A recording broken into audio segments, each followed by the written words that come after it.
Good morning. Good morning. I'm Bridget. I'm Dan. And this is Flickin' Beans. Sup? How are you this morning? I'm great. It's not mornings. Oh, yeah, it is technically afternoon. It is 12:38, maybe? I can't tell from your giant butterfly clock. Your clock is confusing. You need a better clock. I love my butterfly clock. Anywho, this is great. I'm so happy to have you here. It's great to be here. And this movie was your idea. Yes, it's a fantastic movie. My friend Brian popped my cherry with this movie, and we rented it and went back to my place. He didn't pop my cherry, though. He's heterosexual.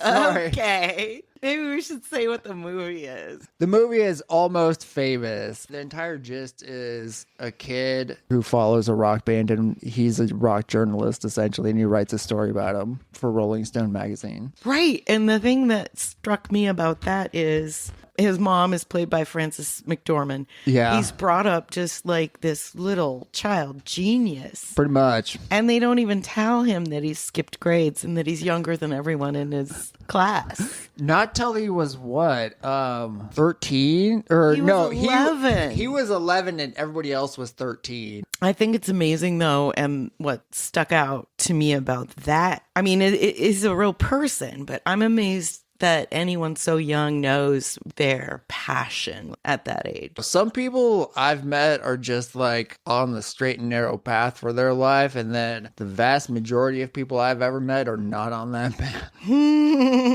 I rock journalism too. Like, right. What 11-year-old is like into journalism? First of all, right? But oh my god, have you heard of Cream magazine? Yeah, it's a real magazine, except the real magazine is spelled CREAM. Like and the in band? the movie, yeah, it's CREEM. Okay, like a knockoff Dairy Queen, it would be. So the first person that he kind of sees that is in this industry is Lester Bang. I read one of Lester Bangs' book without really knowing who he was or the influence at the time. And I was like, it just looked really cool. So yeah, it seems like he would write some really cool shit. Yeah. First and foremost, his mother, don't do drugs. Oh my God. Don't do drugs. And I kept thinking he's going to do drugs. And he never did. Nope. Precious. And the dimples did not hurt. Yeah, this kid, throughout an entire movie of rocking out with rock stars and partying with rock stars, I think he drank maybe a little bit, but he didn't do any drugs whatsoever. No.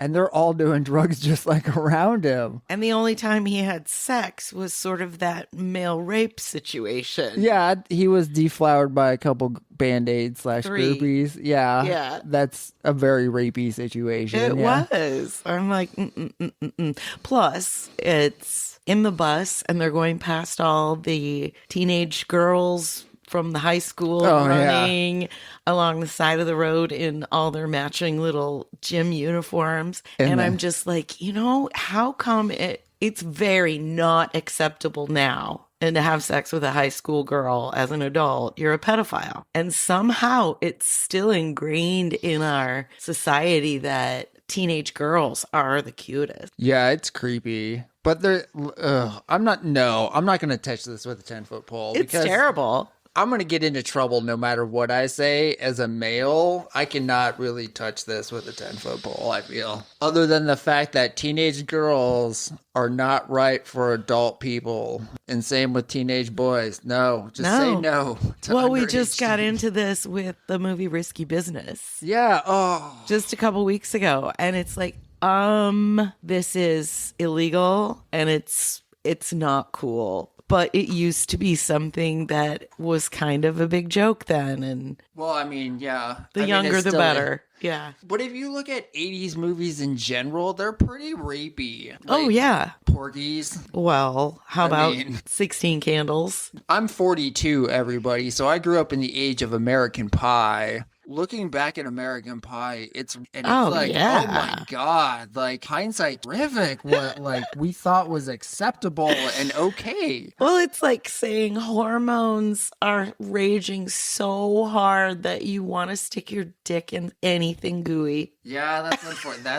That's the life of being a teenage boy. Oh, you mentioned the Band-Aids. So those are, we learn, not groupies. And they really make a whole lengthy distinction. But, you know, we're just basically muses. Yeah. Who give blowjobs. We don't have sex. We only give blowjobs. Blowjobs. Oh, my God. They're total groupies. But I like that. They're groupies. I like the name Band-Aid better because it kind of encompasses more what I would feel a groupie does, which is like half muse, half sexual concubine, half, I don't know what else, but. Like a healer. Yeah. Like a medicated Band-Aid. But yeah, I feel they aid the band. That's like their job. Right. PNG. Obviously, that really happened. What, that in they a band? have? Yeah. Oh, they've got groupies? the same groupies. And they trade them like tokens, like they do in this movie, which is messed up. What's not real though, and what you see in a lot of movies when you see a band backstage, I'm sorry, they are not playing acoustic guitars and singing. They're drinking and they're passing around the bowl. Well, this is a movie that's based on real events, but it is not real itself. But it's the same movie trope that when you go to the quote party, the locals party at where were they? Ohio somewhere? So they go to the kids' party and Topeka, Kansas. Yeah, and it was, hey, we're just some good people who want to have a good time. Yeah. And that's how they convinced Russell, the guitarist of the band, to come to a party with Topeka because he wanted to be around real people. Real people. Exactly. And it's weird because of the other side. And they're going, oh my God, you know, I never thought of him as a real person, just as a rock star. And like how cool they feel being in close proximity to this rock star. It's kind of the same. Mm-hmm. Something about who you're near is giving you some kind of boost in your confidence. Yeah. Yeah. I get that. It's been a while since That's what she said. Okay, so what's next? This is a great part of the movie, actually. Russell is on LSD, and these kids at the Topeka party keep giving him more and more drugs. And so he is just blitzed out of his mind, and somehow he ends up on the roof, and he's about to jump into the pool, and he's like, my last words are, I'm on drugs! And then he's like, oh no, I can do better. And so his next one, I dig music. Which was like, and then he goes back to, I'm on drugs. The entire crowd groaned. I dig music? No. That was But bad. Why wasn't his last word, I'm a golden god? Why did he think he could top that? I don't, well, he's on drugs. He doesn't know what the fuck's going on. And the other movie trope about house parties is wherever there is a pool, everybody's gonna jump in or fall in, or someone's gonna fall in. Ain't that the truth? You never see the movie parties at some poor person's house. Like the actual person in your school or whatever that would have drugs.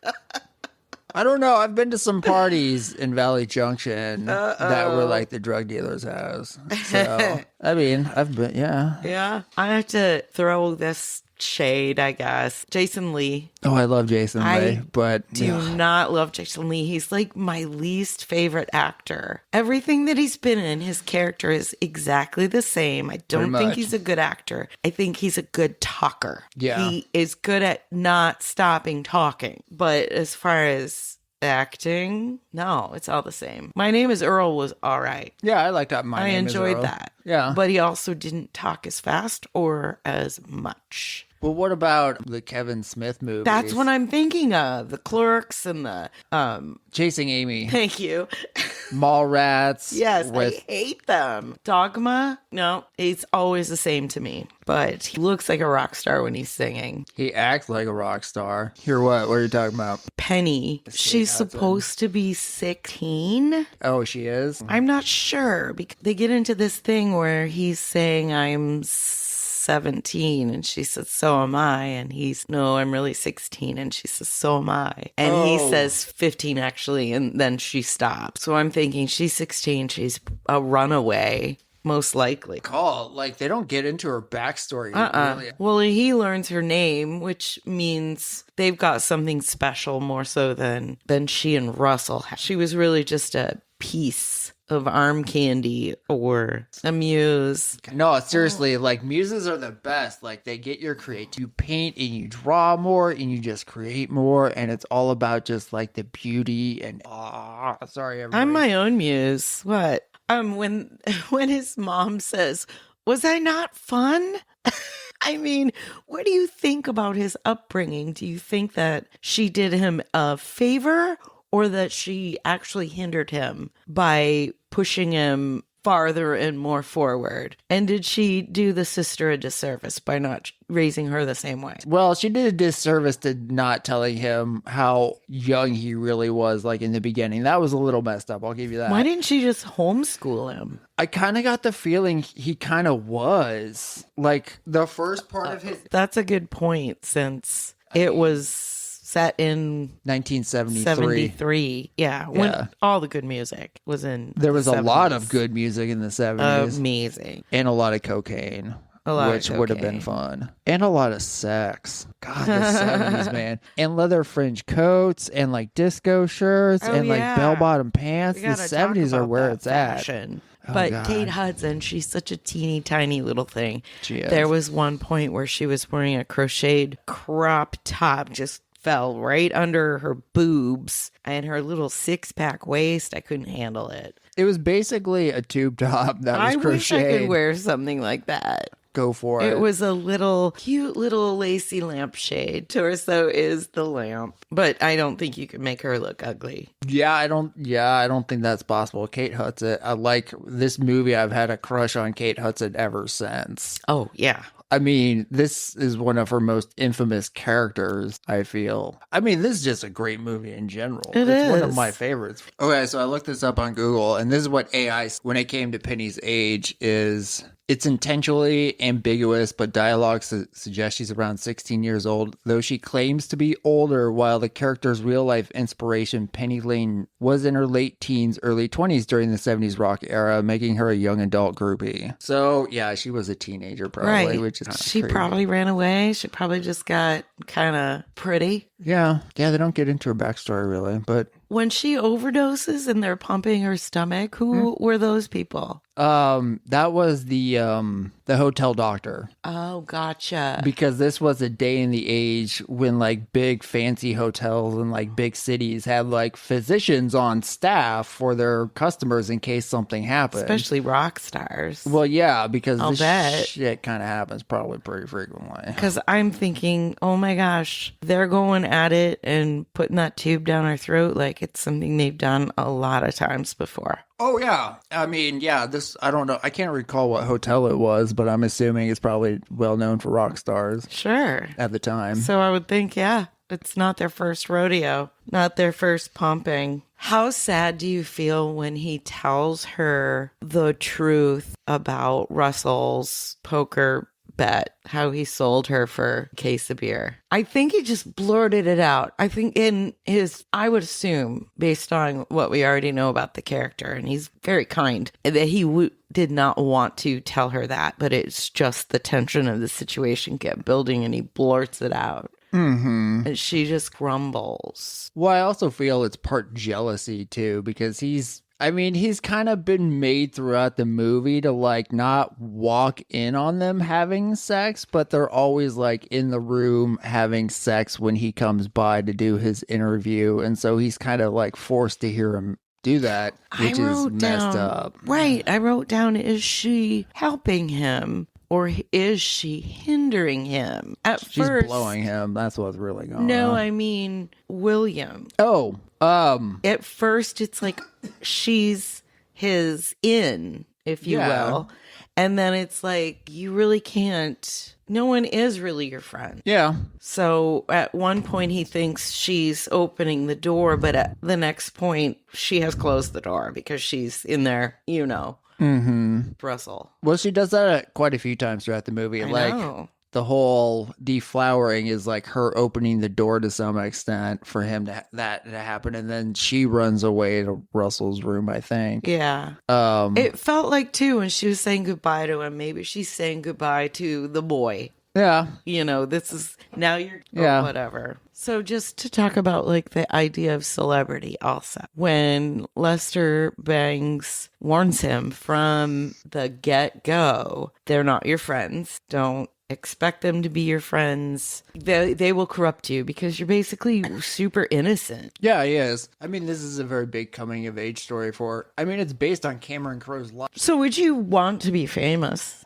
This movie made me want to become a fucking rock star because in the immortal words of Jason Lee in this movie, and the chicks are great, man. There's more than just chicks, but especially you're thinking back then, you had Rolling Stone, but you had no social media. It would have been fantastic to live in the 70s, especially with the free love and the hippies and the music and the... Oh, yeah. That would have been pretty awesome. The long hair and the even longer mustaches. Yes. Also, Russell inspired me to grow that like thing where it was the stash with the little soul patch. Okay. God, did they even really do that then? They must have. Probably, yeah.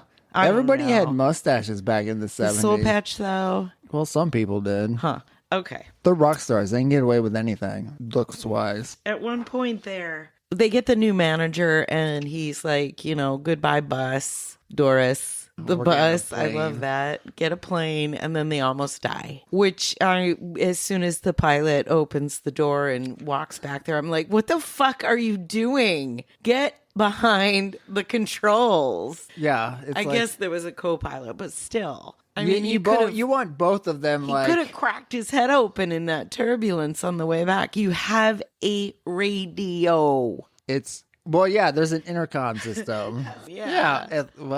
It's more dramatic the way he did it. It's definitely way more dramatic. And that's probably just why they did it, is because it's more dramatic. Oh, it's super dramatic. And everyone in that situation, they say, your life flashes before your eyes, but really they just start to argue and start truth telling, which I think probably would also happen. Your last words, of course. Funniest one was the guy that goes, I'm gay. Yeah, the poor drummer. Oh, God. Well, chances are everyone has known forever. Probably. Well, he had his own groupie, his own Band-Aid, too. And so maybe she pegged him. We don't know. I thought they just called that a beard. I'm confused on that one. That's the woman that's with a gay guy to make him look straighter. A beard? Uh-huh. I've never heard that before. Really? No. Stop it. I'm dead serious. This is like a new vocabulary word for me. A gay man who has like a hot wife. She's his beard. Okay. Nice. That's interesting. Okay. Yeah, I did not know that. Sorry. Wow. I don't keep up on my gay terminology. I don't. Sorry. No, that's old. Maybe you're just too young. I am young. What can I say? Oh, I remember my 40s. Those were the days. Anyway, I do have some fun facts. Okay, my fun facts are, obviously, since it was about rock and roll, it contained over 50 songs, which is very unusual. And the budget was $3.5 million, which a normal movie music budget would be around $1.5 million. I think that's pretty cool. God forbid if they were Taylor Swift songs. Imagine how much that shit would cost. Taylor Swift is just like an angel on earth. Okay, so Frances McDormand was playing the character of Cameron Crowe's mother. Mm-hmm. And he was determined to keep them apart. He didn't want her to meet his actual mother. Oh, why? He wanted her to play it like she would play it. And first day of shooting, he found them eating lunch together. Kate Hudson said it was the best, most fun film experience that she's ever had. Oh, I can totally see that. And Philip Seymour Hoffman was only on set for 4 days of the total shooting, and he had the flu the entire time. Oh my God. Uh-huh. He played through the pain pretty well on that one. Which one is Patrick Fugit? That's the kid. William? William. Yeah. Oh, then this is hilarious because I didn't know his actor name.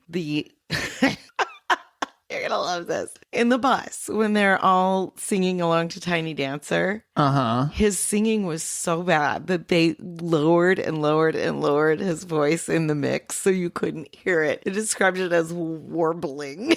Oh, God. Poor guy.